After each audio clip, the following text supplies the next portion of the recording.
For more on this, we bring in the founder and executive director of the National Security Institute and former associate White House counsel to President George W. Bush, Jamil Jaffer.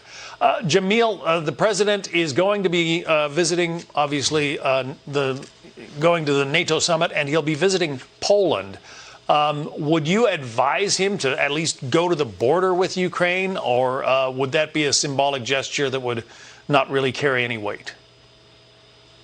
Look, I think it's really important that the president go to the region, that he not just go to Poland, but actually go to Ukraine if he can. He clearly decided he's not going to do that, but going to the border would send a message, right? It's important that America demonstrates in concrete terms that we stand with the Ukrainian people, that we reject this Russian aggression, that we're going to do more than just provide the military supplies, the humanitarian supplies that we're doing thus far, that we're going to empower NATO to really prevent Russia from going further and continuing their attacks on civilians, schools, hospitals, and the like. 3 million refugees total, 1 million children alone. I mean, this is a disastrous situation in the heart of Europe. We've got to bring an end to this. Yeah, the White House essentially has let Vladimir Putin know that we, the U.S., are not going to intervene militarily in this conflict. And doesn't he take that to mean that he's got free hand to do whatever he wants?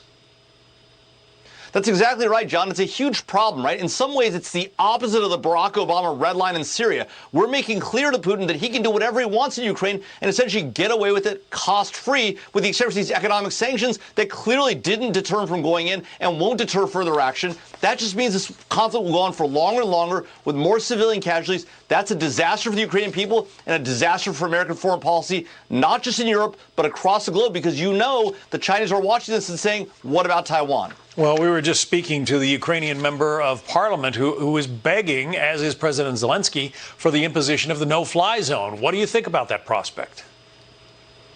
Well, you know, General Keith Alexander, the former director of the NSA and the founding commander of U.S. Cyber Command, and I wrote an article just last week actually arguing that now is the time. Enough is enough. We need to impose that no-fly zone. It won't solve all the problems, but it will take Russian aircraft out of the game, allow the Ukrainians to push back even harder, and make clear that the U.S. is willing to engage militarily, which we've taken off the table thus far.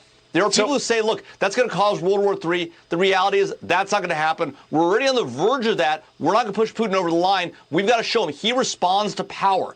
He's a despot. We need to show him strength. We haven't done that thus far. We need to do it now. All right. So you don't think that just because the United States or NATO countries impose a no-fly zone, that would bring on some kind of, nuclear attack or something of that nature from Vladimir Putin? I don't think so. And the reason why is, look, Vladimir Putin understands that the use of chemical, biological, or nuclear weapons would be unprecedented in this type of conflict, and that it would cross a dramatic line. If we were to go in and impose a no-fly zone, we said, look, we're not going to shoot Russian fighters out of the sky unless they violate the no-fly zone. We're not going to attack your air defenses unless you attack us or light us up. That makes clear this is a defensive measure to protect civilians in Ukraine. It's not going to solve every problem, but it will move the ball down the road and force this conflict to a quicker resolution. Today, Putin has no incentive to negotiate. He has every incentive to run this thing longer, try and get some wins on the board, attack more civilians, and make this a much more brutal campaign. We've got to take action, and now is the time, John. Jamil Jaffer, former White House counsel. Thank you.